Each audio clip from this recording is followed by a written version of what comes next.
నమస్తే, welcome to off the record. ఆశ అంత్యక్రియల వరకు తీరదు, అధికారం హస్తం దాటిపోకూడదు. అవును, ఇప్పుడు రాష్ట్ర మున్సిపల్ ఎన్నికల ఫలితాల తదుపరి రాజకీయ ముఖ చిత్రం సరిగ్గా ఇలాగే ఉంది. ఎన్నికలు ముగిశాయి, ఫలితాలు వచ్చాయి. కానీ గెలిచామని చెప్పుకుంటున్న పార్టీలకు సంతృప్తి లేదు, ఓడిపోయామన్న వాళ్లకు బాధ లేదు.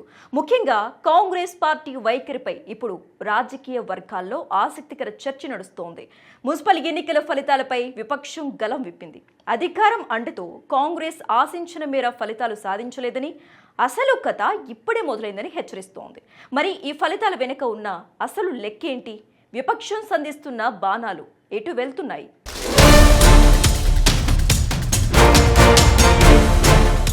ఏదైనా ఎన్నికలు వస్తున్నాయంటే రాజకీయ పార్టీలు తమ బలాబలాలను అంచనా వేసుకోవడం సహజం. అందులోనూ అధికారంలో ఉన్న పార్టీకి మున్సిపల్ ఎన్నికలు అంటే ఒక అగ్ని పరీక్ష లాంటివి.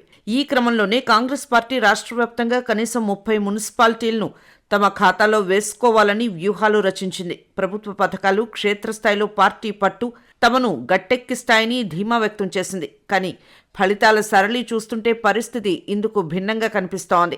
మున్సిపల్ ఎన్నికల్లో కాంగ్రెస్ పార్టీ పనితీరుపై విమర్శలు వెల్లువెత్తుతున్నాయి. అధికారంలో ఉన్న పార్టీగా కనీసం 30 మున్సిపాలిటీలు కైవసం చేసుకుంటామని కాంగ్రెస్ భావించింది. కానీ వాస్తవానికి చేజిక్కించుకుంది కేవలం 17 మాత్రమే. అయితే హంగ్ ఏర్పడిన మున్సిపాలిటీల్లో తమకు విజయావకాశాలు ఉన్నాయని విపక్షాలు వాదిస్తున్నాయి.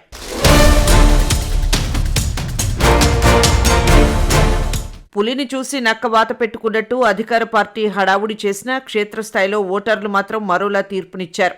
ప్రస్తుతం రాష్ట్ర వ్యాప్తంగా అనేక మున్సిపాలిటీల్లో ఏ పార్టీకి స్పష్టమైన మెజారిటీ రాలేదు. ఈ హంగ్ మున్సిపాలిటీలే ఇప్పుడు రాజకీయ చదరంగంలో కీలకంగా మారాయి. విపక్షాలు ఈ పరిస్థితిని తమకు అనుకూలంగా మార్చుకోవాలని చూస్తున్నాయి. గాలివాన వచ్చినప్పుడు గడ్డి పోచ కూడా ఆసరా అవుతుంది అన్నట్టుగా స్వతంత్ర అభ్యర్థులను, ఇతర చిన్న పార్టీలను తమ వైపు తిప్పుకునేందుకు ప్రతిపక్షాలు పావులు కదుపుతున్నాయి. హంగ్ ఏర్పడిన చోట కాంగ్రెస్ పార్టీకి చెక్ పెట్టి తాము పాగా వేస్తామని విపక్ష నేతలు ధీమా వ్యక్తం చేస్తున్నారు.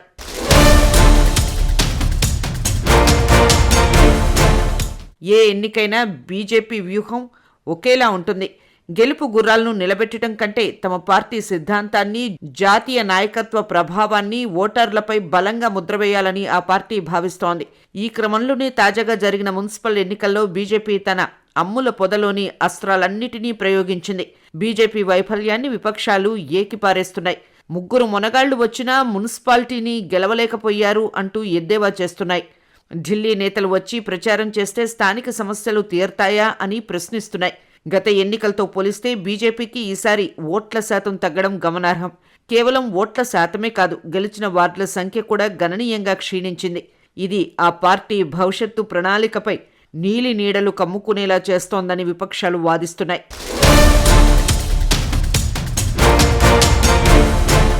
ఈ ఎన్నికల్లో రాజకీయ పక్షాలు గెలుపును ఒక ప్రతిష్టాత్మక అంశంగా తీసుకున్నాయి. అధికారంలో ఉన్న పార్టీకి యంత్రాంగం, వనరులు తోడవటం సహజం. అయితే ఈసారి స్థానిక అంశాల కంటే కరెన్సీ కట్టలకే ప్రాధాన్యత పెరిగిందని విశ్లేషకులు ఆందోళన వ్యక్తం చేస్తున్నారు. గతంలో ఎన్నికలంటే అభివృద్ధి పనులు, రోడ్లు, డ్రైనేజీలు, మంచినీటి సమస్యలపై చర్చ జరిగేది. కానీ ఇప్పుడు పరిస్థితి మారింది. ప్రచారం మొదలవగానే తలకి ఎంత అనే లెక్కలు మొదలవుతున్నాయి. ప్రత్యర్థి పార్టీల కంటే ఎక్కువ ఎవరు ఇస్తారనే వేలంపాట స్థాయికి రాజకీయాలు దిగజారడం విచారకరమని విశ్లేషకులు అంటున్నారు.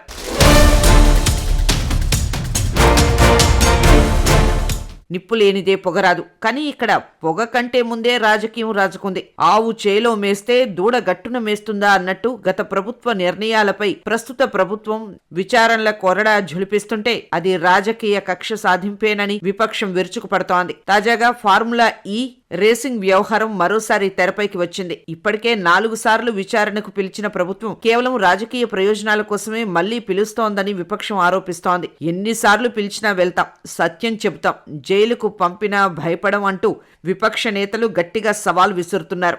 ప్రభుత్వం వైపు నుంచి విచారణ సంస్థలు ఆధారాల వేటలో ఉండగా విపక్షాలు మాత్రం దీన్ని ముమ్మాటికి రాజకీయ కక్షగానే అభివర్ణిస్తున్నాయి. కొత్త విషయాలు ఏమీ లేకపోయినా పాత అంశాలనే తవ్వి తీస్తూ తమను ఇబ్బంది పెడుతున్నారని విపక్ష నేతలు ఆరోపిస్తున్నారు.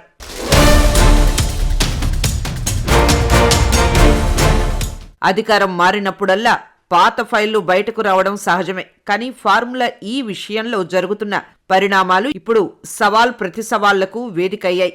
ఎన్నిసార్లు పిలిచినా వెళ్తాం, సత్యమే చెబుతామంటూ విపక్ష నేతలు గట్టిగా వినిపిస్తున్న మాటలు రాజకీయ వర్గాల్లో ఆసక్తిని రేకెత్తిస్తున్నాయి. జైలుకు పంపినా భయపడే ప్రసక్తే లేదన్న వారి తెగువ ఈ పోరాటం ఎంత దూరం వెళ్తోందోనన్న ఉత్కంఠను పెంచుతోంది.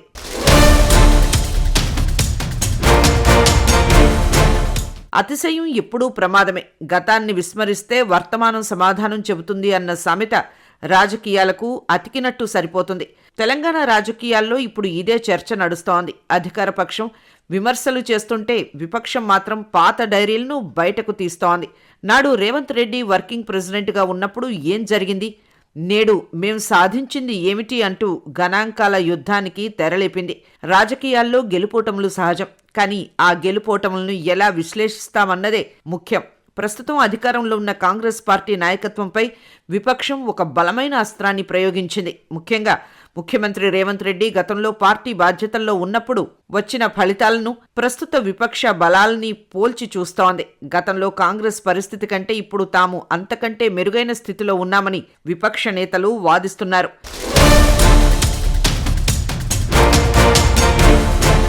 విపక్షం ప్రధానంగా టార్గెట్ చేస్తున్న అంశం జీహెచ్ఎంసీ ఎన్నికలు. రేవంత్ రెడ్డి ఎంపీగా ఉండి పార్టీకి వర్కింగ్ ప్రెసిడెంట్గా చక్రం తిప్పిన సమయంలో కాంగ్రెస్ పార్టీ పరిస్థితిని ఇప్పుడు గుర్తు చేస్తున్నారు. 150 డివిజన్లు ఉన్న గ్రేటర్ హైదరాబాద్లో కాంగ్రెస్ పార్టీ కేవలం 4 స్థానాలకే పరిమితమైందని విపక్షం వాదన. అప్పట్లో కాంగ్రెస్కు ఉన్న స్టార్ క్యాంపెయినర్లు, వనర్లు ఉన్నప్పటికీ సింగిల్ డిజిట్ను దాటలేకపోయారని, కానీ ఇప్పుడు తాము సాధించిన ఫలితాలు అంతకంటే ఎంతో మెరుగ్గా ఉన్నాయని విపక్షం గట్టిగా నొక్కుతోంది. లెక్కలతో సహా తాము చేసిన పోరాటాన్ని విపక్షం వివరిస్తోంది. కేవలం 4 సీట్లు గెలిచిన వారే నేడు అధికారం చెలాయిస్తుంటే అంతకంటే ఎక్కువ బలం ఉన్న తాము మరింత సమర్థవంతంగా ప్రజల పక్షాన నిలబడతామని హెచ్చరిస్తున్నారు.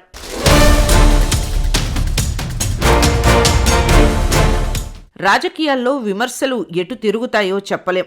ఒకప్పుడు ప్రతిపక్షంలో ఉండి పోరాడిన రేవంత్ రెడ్డి నేడు అదే స్థానంలో ఉన్న వారి నుంచి విమర్శలు ఎదుర్కోవడం విశేషం. కాంగ్రెస్ అధికారంలోకి రావడానికి రేవంత్ రెడ్డి చేసిన పాదయాత్రలు, కష్టాన్ని పార్టీ గుర్తించినప్పటికీ విపక్షం మాత్రం పాత గాయాలను కెలుకుతోంది. జీహెచ్ఎంసీ ఎన్నికల ఫలితాలు అప్పట్లో కాంగ్రెస్ గ్రాఫ్ను భారీగా తగ్గించాయి. ఆ వైఫల్యాన్ని రేవంత్ రెడ్డి ఖాతాలోనే వేస్తూ ప్రస్తుతం తాము సాధించిన విజయాలు గొప్పవని విపక్షం రొమ్ము విరుస్తోంది. ముఖ్యంగా మున్సిపల్ ఎన్నికల్లో అధికార పార్టీ అడ్డగోలుగా నిబంధనలను తుంగలో తొక్కిందని ఎక్స్ అఫీషియో సభ్యుల విషయంలో కలెక్టర్లు ఒక మాట, చీఫ్ సెక్రటరీ ఒక మాట చెబుతూ గందరగోళం సృష్టించారని ఆరోపిస్తున్నారు.